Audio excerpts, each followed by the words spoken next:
उपकार मज निरंतर जागती. त्यांचे उपकार एवढे मोठे माझ्या वाणीनं वर्णन करू शकत नाही. तुकाराम महाराज एवढं काय दान घेता हो? तुम्ही जर सांगितलं नाही तर आम्हाला उपकार समजायचे कसे? मला सांगावंच लागेल. मग तुकोबराय म्हणले मज निरंतर जागविती. बरं अशी शंका येते मला, संतांनी आपल्याला जाग करायची गरज काय होती? पवन महाराज, संतांनी आपल्यावर उपकार केले पण नेमकं त्यांना उपकार करायची गरज काय होती? त्यांना काय दुसरा काम धंदा नव्हता? नेमकं त्यांना काय वाटतं तुम्हाला?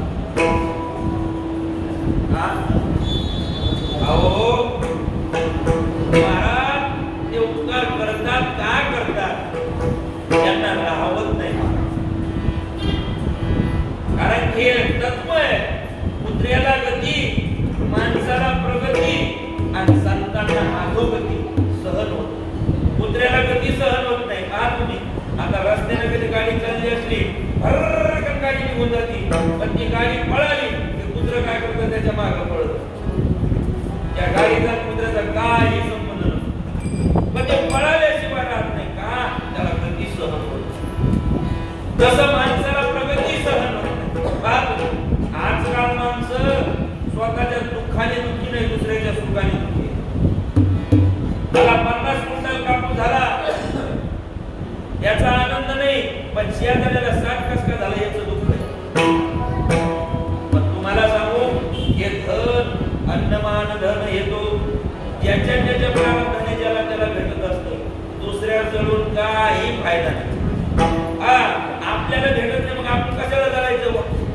शेजाऱ्याने बंगला बांधला, शेजाऱ्याने गाडी घेतली, आपण रडून काय फायदा आहे? काय फायदा आहे?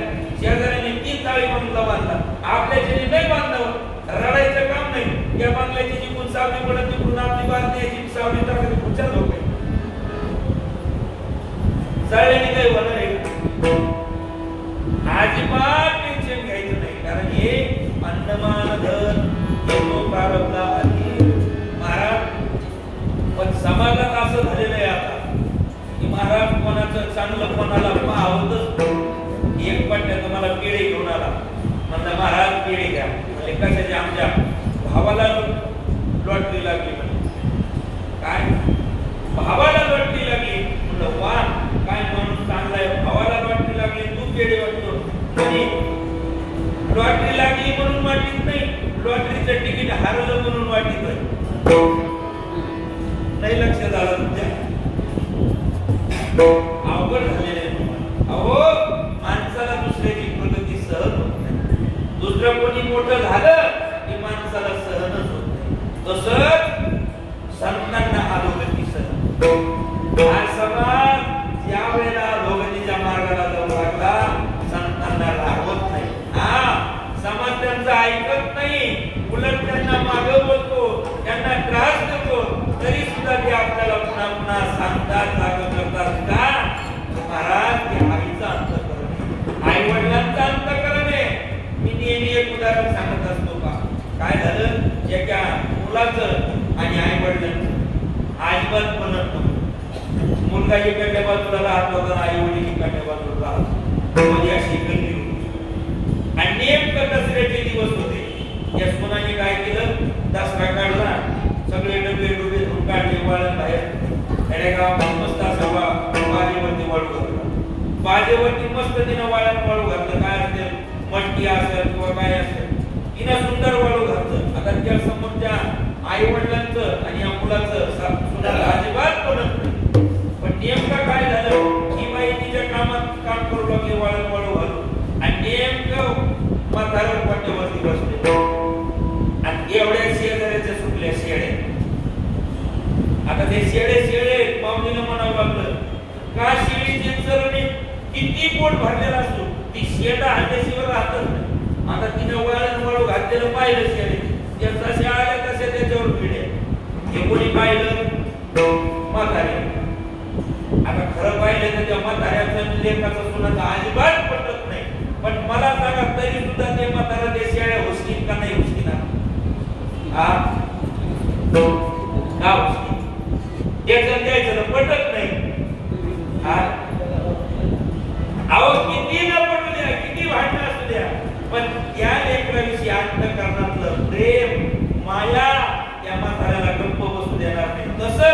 या समाजाने संताला किती त्रास देऊ द्या, किती शिवाय श्राप देऊ द्या, पण महाराज ते संतांचा अंतःकरण आहे, आई वडिलांचा अंतःकरण आहे ते महाराज ते आपल्याला जागा केल्याशिवाय, ज्या वेळेला आपण अधोगतीला चालतो त्यावेळेला आपल्याला जागा केल्याशिवाय जागा करतातच आपल्याला. आणि महाराज पण आपण जागेवर किती जागेवर जागून गेलो.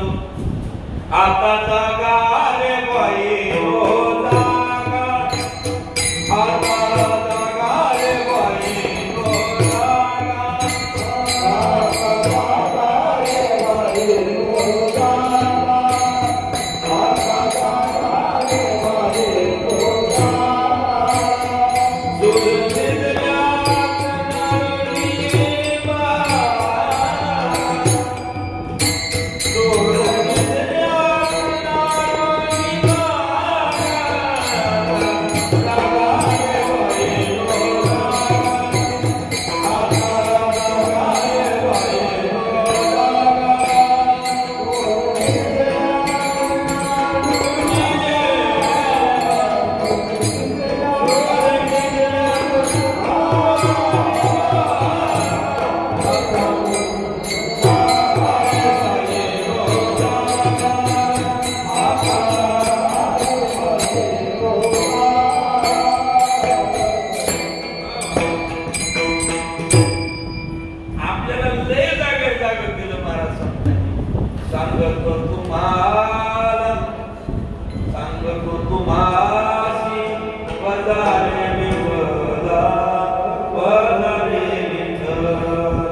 नाही तरी गेला धर्मवारा, नाही तरी गेला धर्मवारा, करिता बरोबरी दुरावशी दूरी, दुरावशी दूरी.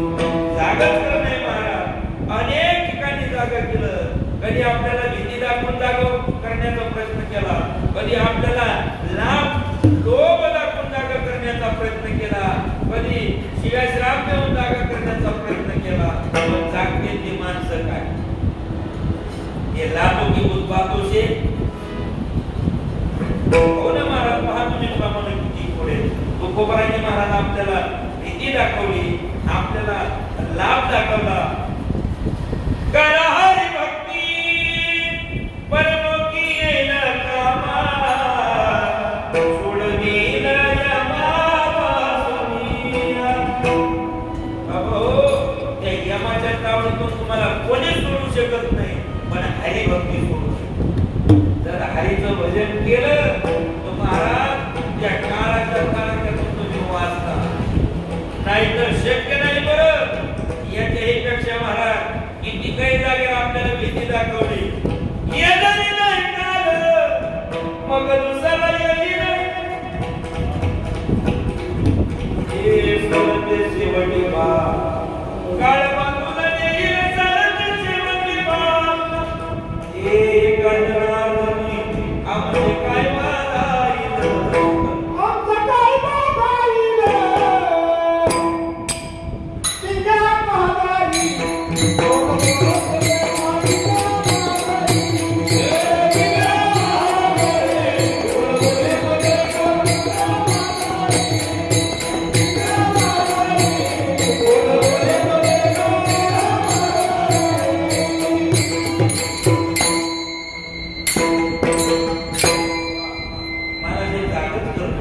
बाबा हो, हे जर ऐकलं नाही तर आमचं काही जाणार नाही, पण तुम्हाला तो काल बाजू देईल.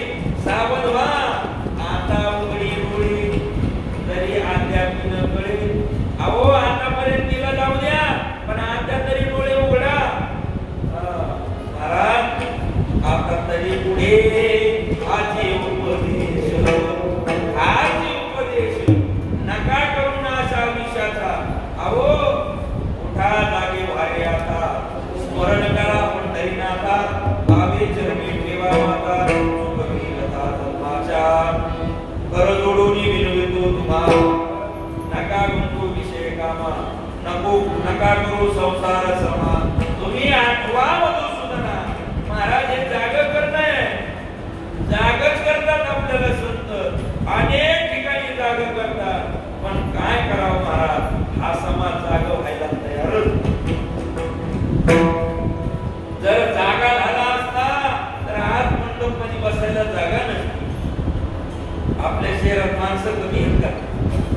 पण हे विरळे जेवढे इथं काय जेवढे जागे झाले ते आले आणि ते झोपले म्हणतात बा सावध झालो हरीच्या आलो जागरणा जे ते वैष्णवांचे भार